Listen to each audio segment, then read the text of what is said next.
Operational modes of the Su-25 Tango HUD and TV indicators. Basic HUD symbology is all I want to cover in this flight. The Su-25 Tango has several operational modes. Some basic symbols displayed on the HUD head-up display are common across most modes, and that's the required speed, the current indicated airspeed, the accelerometer, the aircraft datum, the director circle, the flight mode, the heading tape, the assigned altitude, the current altitude. In our case it's barometric because there's no P, the pitch scale, the bank scale, the artificial horizon, distance to the next waypoint. Okay. The aircraft datum in the center of the HUD rotates to indicate aircraft bank and row. A heading tape appears at the top of the HUD.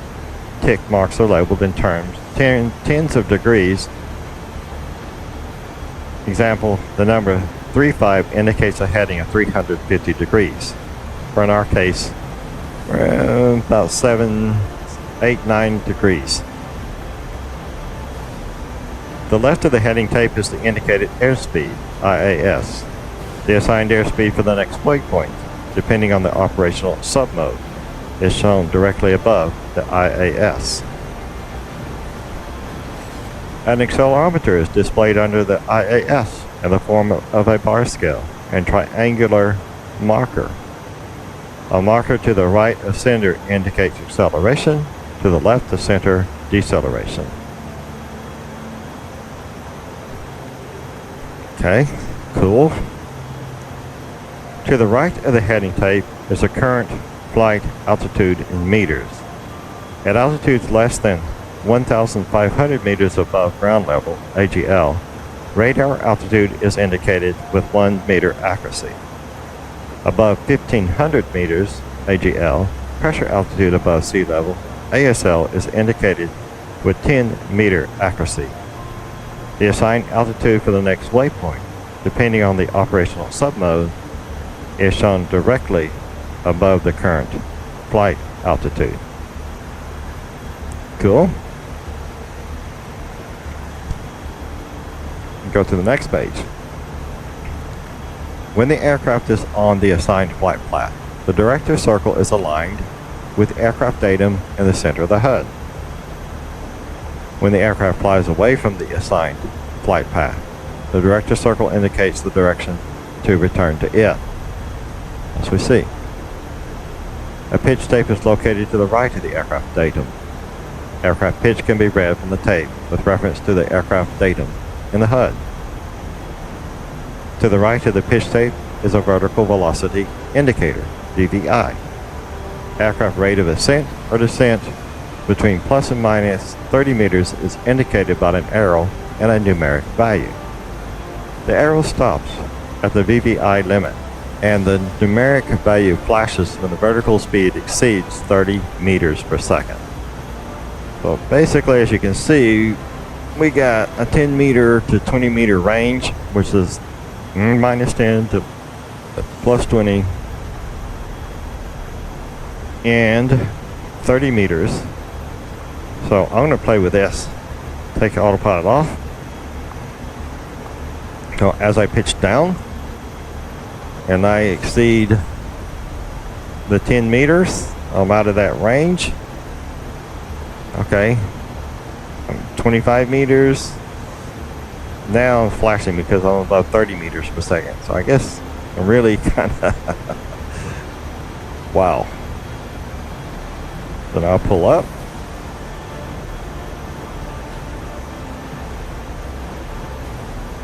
Ooh, let's not do that.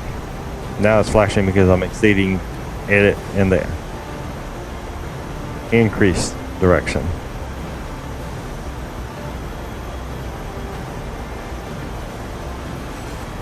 Let's put my autopilot back on.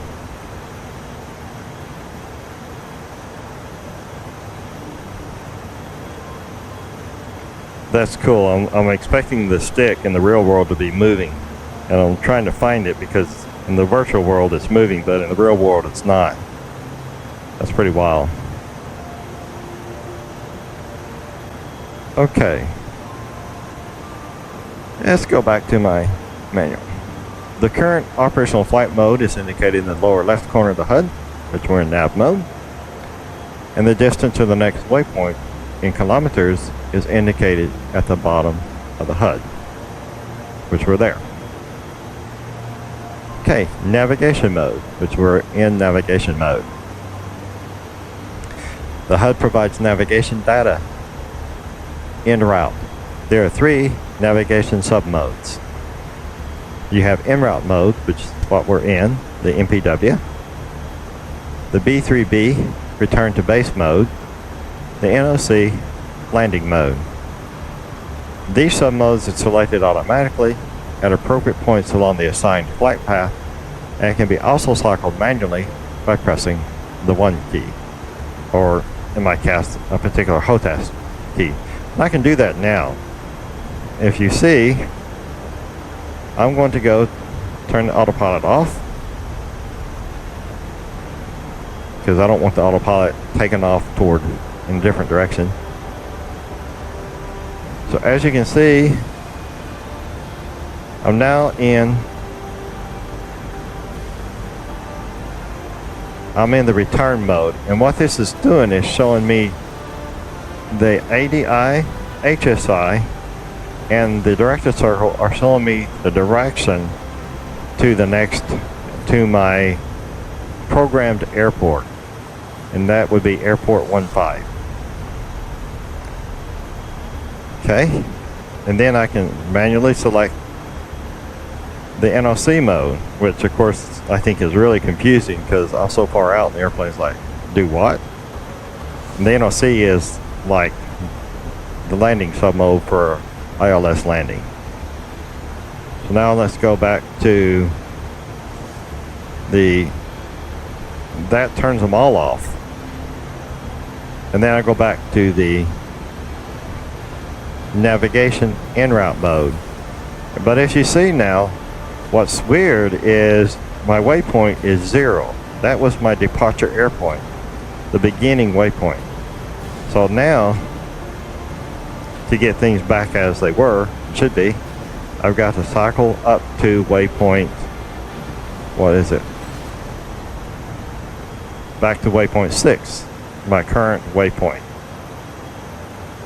So that is basically how that works.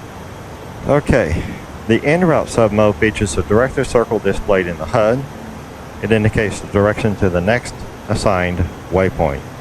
I can also do that with waypoints, like I'm at waypoint 6, I can go to waypoint 7, as you can see, which is well to my left, or I can go back to waypoint 6, or even waypoint 5, which is like well behind me. Let's go back to waypoint 6.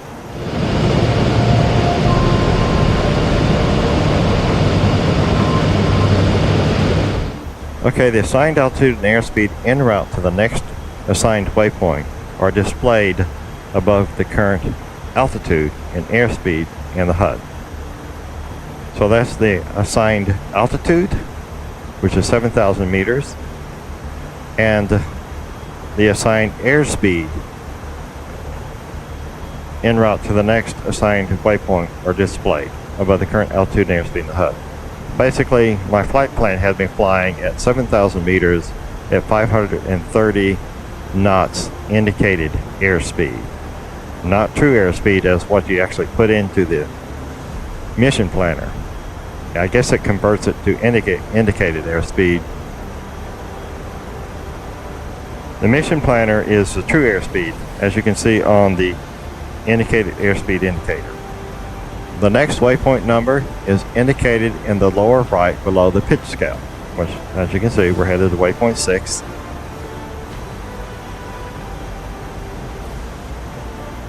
The distance to the next waypoint is displayed at the bottom of the HUD, which is 65 kilometers.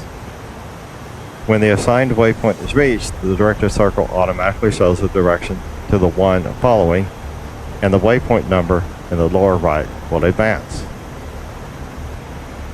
In the return submode, the directed circle guides the pilot to intercept the runway approach glide slope. The landing aerodrome can be just cycled by pressing, or in my case, the HUD key.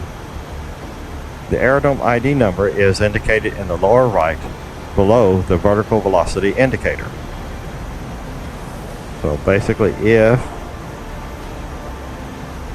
go back to submode, that is the aerodrome, the flight plan's aerodrome ID number 15. It can be cycled to 16, 15, 14, okay, but we'll keep it at 15. So now, let's go back to the en route submode. And then I had to change my waypoint back to waypoint 6. There we go.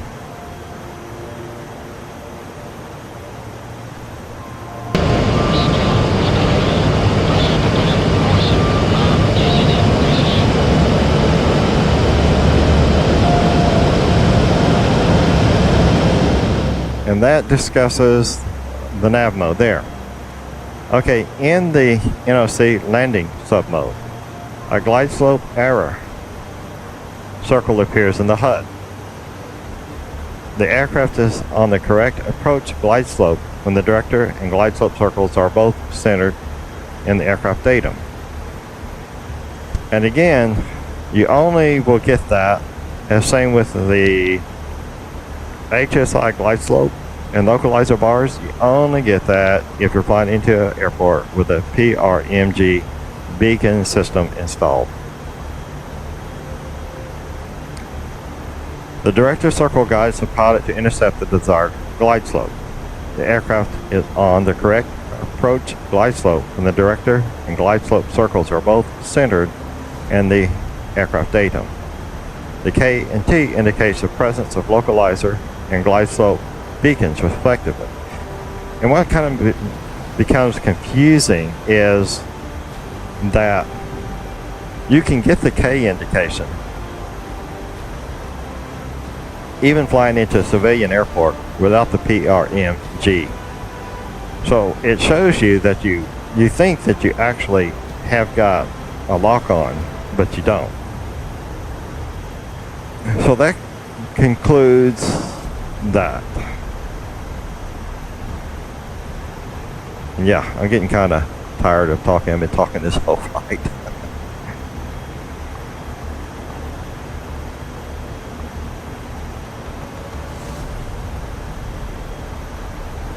Alright, I'll put this away, and what I'm going to do is go ahead and go to the next waypoint to follow Aeroflot 102 Heavy.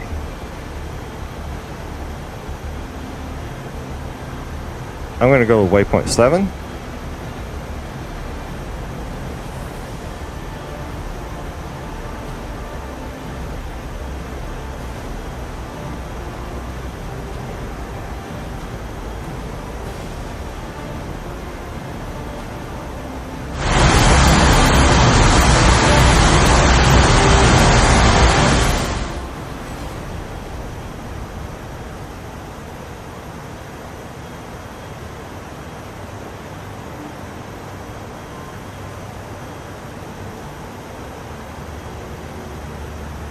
I know the ADI shows required heading to the right, but if you look at the HSI, it's kind of giving us the correct picture.